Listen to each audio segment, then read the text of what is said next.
In the quiet suburb of Amityville on Long Island, New York, stands a house that has become synonymous with terror. A Dutch colonial home at 112 Ocean Avenue, a place where unimaginable horror unfolded, followed by claims of supernatural events so disturbing that they would spawn one of the most famous haunting stories in American history. But what really happened at the Amityville Horror House? Was it truly haunted by demonic forces, or was it all an elaborate deception? This is the true story of the Amityville Horror, a tale of murder, mystery, and a family's 28-day nightmare that would captivate the world for decades. To understand the Amityville haunting, we must first go back to where the real horror began, on the early morning of November 13, 1974. Ronald DeFeo Jr., known as Butch to his friends, was a 23-year-old auto mechanic with a history of drug abuse and the volatile relationship with his father. The DeFeo family appeared normal to their neighbors, a working-class family living in a spacious 6-bedroom home with a heated pool and boathouse along the Amityville River. But behind closed doors, darkness was brewing. In the early morning hours of that November day, while his family slept peacefully in their beds, Ronald DeFeo Jr. took a high-powered .35 caliber Marlin rifle and methodically moved through the house. One by one, he shot his entire family. First, his parents, Ronald DeFeo Sr., age 43, and Louise DeFeo, age 42.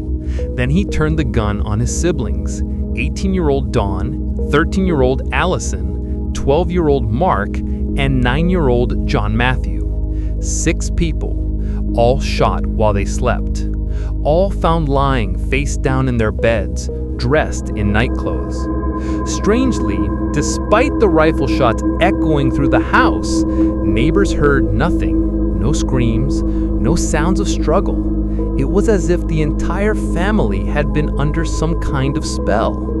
Around 6:30 that evening, hours after committing the murders, Ronald DeFeo burst into Henry's bar in Amityville, panicked and screaming, "You gotta help me, I think my mother and father are shot." A group from the bar, including DeFeo, rushed to 112 Ocean Avenue. What they found inside was a scene of absolute carnage. DeFeo initially told police it must have been a mob hit. His father had rumored connections to organized crime. For his own safety, police took him to the station for protection. But his story quickly began to fall apart. By the next day, Ronald DeFeo Jr. confessed. When asked why he did it, he would later say, "Once I started, I just couldn't stop." Ronald DeFeo's trial became a spectacle. His defense attorney, William Weber, crafted an unusual strategy. He claimed his client was insane, driven to murder by demonic voices commanding him to kill. It was the classic "the devil made me do it" defense. DeFeo took the stand and testified that he heard voices in his head, dark, demonic forces that lived in the house and possessed him, forcing him to commit the unspeakable acts. He pleaded not guilty by reason of insanity, but the jury wasn't convinced. Multiple witnesses testified about DeFeo's extensive drug and alcohol abuse. Friends and family painted a picture not of a man possessed by demons, but of a troubled young man with severe substance abuse problems and violent tendencies. In November 1975, after deliberating, the jury found Ronald DeFeo Jr. guilty on all 6 counts of second-degree murder. The judge sentenced him to 6 consecutive life sentences, 25 years to life for each victim. The house at 112 Ocean Avenue sat empty for over a year. It became known simply as the Murder House, a place of tragedy that no one wanted to touch. The price dropped dramatically from its original value. And then in December 1975, a young family saw an opportunity. George and Kathy Lutz were newlyweds looking for a fresh start. George was a surveyor with plans to move his business into the home's basement. Kathy had 3 children from a previous marriage: Daniel, Christopher, and Melissa. Together, they were searching for their dream home when they found the 6-bedroom Dutch colonial at 112 Ocean Avenue with its pool and boathouse on the Amityville River. It seemed perfect. The asking price was $80,000, an absolute steal for such a property. The real estate agent disclosed the house's dark history. The Lutzes knew about the DeFeo murders, but they didn't care. "We can get past it," George reportedly said. They made an offer and it was accepted. The family moved in on December 18, 1975, just 13 months after the murders. The house even came with some of the DeFeo's old furniture, including pieces still bearing visible traces of blood. George insisted on having the house blessed immediately. A local Catholic priest, Father Ralph Pecoraro, agreed to perform the blessing. According to later accounts, as Father Pecoraro moved through the house sprinkling holy water, he entered one of the bedrooms on the 2nd floor, the room where Mark and John Mateo DeFeo had been murdered. Suddenly, he heard a deep, masculine voice boom through the room. "Get out!" The priest was startled, but said nothing to the Lutzes. He left quickly and later called to warn them never to use that particular room, to stay out of it entirely. The Lutzes dismissed the warning at first, but soon, strange things began to happen at 112 Ocean Avenue. It started subtly. George Lutz began waking up every night at exactly 3:15 a.m., the approximate time that Ronald DeFeo had committed the murders. He couldn't explain it. Like clockwork, his eyes would snap open in the darkness at that precise moment, filled with an unexplainable sense of dread. The family began noticing cold spots throughout the house, areas where the temperature would drop dramatically for no reason. They smelled foul odors that would appear and disappear without source. Strange perfumes, the overwhelming stench of excrement. Then things became more disturbing. Green slime began oozing from the walls and keyholes. Kathy reported seeing bubbling, viscous substances dripping down the surfaces. Windows would shatter spontaneously. Doors would slam shut on their own. Objects moved when no one was near them. Young Melissa Lutz, just a child, began talking about her new imaginary friend, Jody. She described Jody as a large pig with glowing red eyes who appeared in her window at night. George once saw it too, a massive pig-like creature with demonic eyes staring into the house from outside. The family's dog would cower in fear in certain areas of the house, refusing to enter particular rooms. It would bark frantically at invisible presences. In the basement, they discovered a small, hidden room behind the stairs.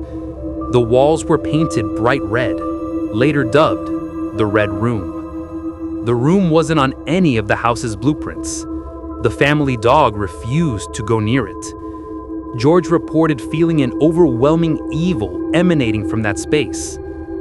According to Christopher Lutz, one day his hand was violently slammed in a window, crushed with such force that it should have broken every bone. But when they rushed him to seek medical attention, there were no broken bones.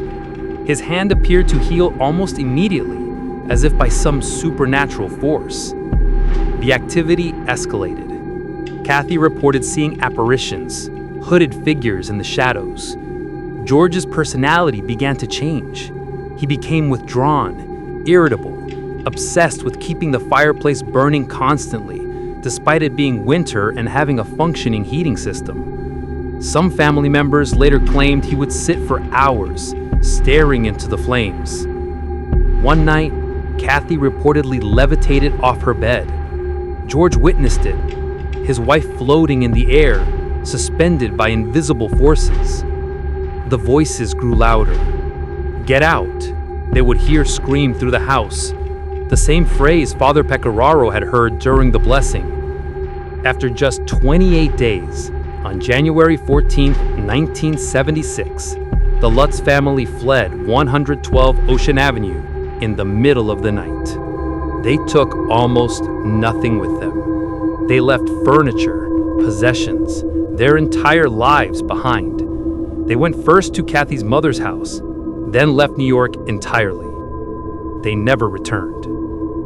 The Lutzes' story didn't end when they left the house. Through a book editor at Prentice Hall, they were introduced to professional writer Jay Anson. The family provided him with approximately 45 hours of tape-recorded interviews detailing their experiences. Anson had never visited the house. He wrote the book entirely from the Lutzes' accounts. In September 1977, the Amityville Horror, a true story, was published. It became an instant bestseller, shooting to the top of every list. The public was fascinated by this tale of supernatural terror. In 1979, the book was adapted into a movie starring James Brolin and Margot Kidder. Despite mixed reviews from critics, the film became the highest-grossing independent movie in history at the time, earning over $86 million at the box office alone, a staggering sum in 1979 dollars. The Amityville Horror had become a cultural phenomenon. It spawned at least 17 official sequels and hundreds of copycat films. The story had entered the realm of legend. But almost immediately, skeptics began questioning the Lutzes' claims. In 1979, William Weber, Ronald DeFeo's defense attorney, made a stunning admission.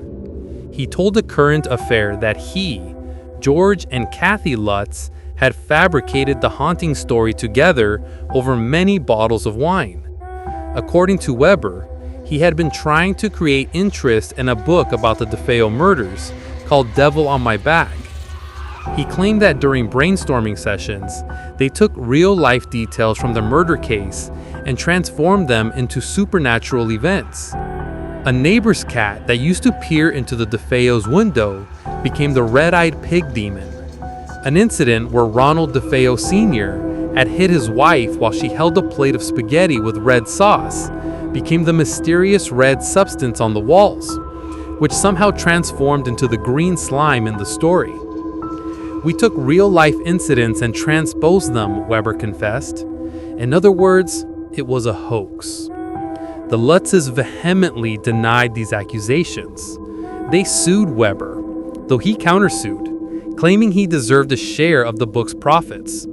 His $60 million lawsuit was eventually settled for just $2,500, a detail that undermines his credibility. Paranormal investigators, including the famous Ed and Lorraine Warren, investigated the house and claimed to document supernatural activity. But others found their methods questionable. So what really happened at 112 Ocean Avenue? The DeFeo murders are undeniable fact. 6 people were brutally killed in that house. Ronald DeFeo Jr. died in prison in March 2021 at age 69, having never been granted parole. The horror of what happened that November night in 1974 is very real. But the haunting? That remains one of the most debated paranormal cases in history. The Lutz children have given conflicting accounts over the years. Christopher Lutz maintains that strange things did happen in the house. He remembers hearing voices, seeing shadowy figures, and experiencing genuine terror. But he also admits that the book and movies greatly exaggerated events. Now I'm seeing why the public perceives this as a hoax, he said after reading Jay Anson's book. What I'm reading, to me, is bullshit. Daniel Lutz, however, insists the trauma was real and life-altering. He claims the experiences in that house still give him nightmares to this day. He believes his stepfather, George, may have invited dark forces through his interest in the occult. George reportedly practiced meditation and allegedly repeated names of demons during these sessions. George and Kathy Lutz divorced in the late 1980s. Kathy died of emphysema in 2004. George died of heart disease in 2006. Both maintained until their deaths that their story was essentially true, though George admitted some details may have been embellished. Here's what we know for certain. Multiple families have lived in the house since 1976. Not one has reported any paranormal activity.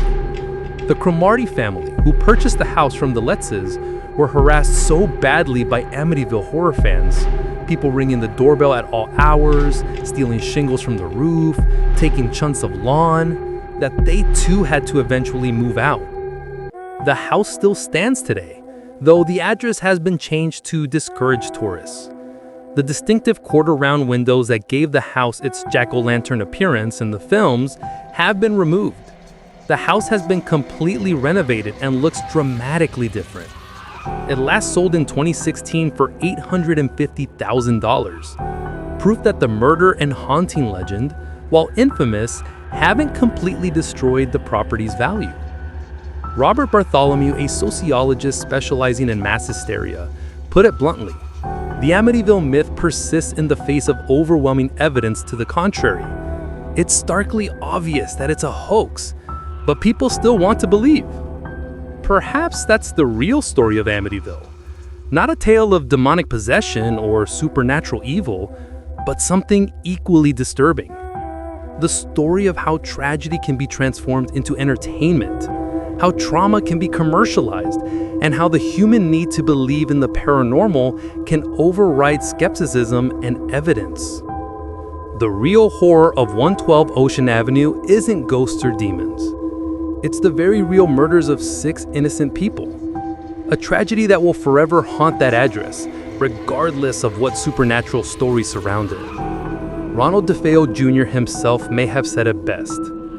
I guess the Amityville Horror really is supposed to be me, because I'm the one that got convicted of killing my family. The rest, as they say, might just be ghost stories. What do you think? Was the Lutz family telling the truth? Were they haunted by the restless spirits of the DeFeos? Or was it all a clever hoax that got out of hand? One thing is certain, nearly 50 years later, we're still talking about Amityville. And that house at 112 Ocean Avenue will forever remain one of the most infamous addresses in American history. If you enjoyed this deep dive into the Amityville Horror, make sure to like and subscribe for more true crime and paranormal content. And let me know in the comments, do you believe in the Amityville haunting? Until next time, stay curious and maybe think twice before buying a house with a dark history.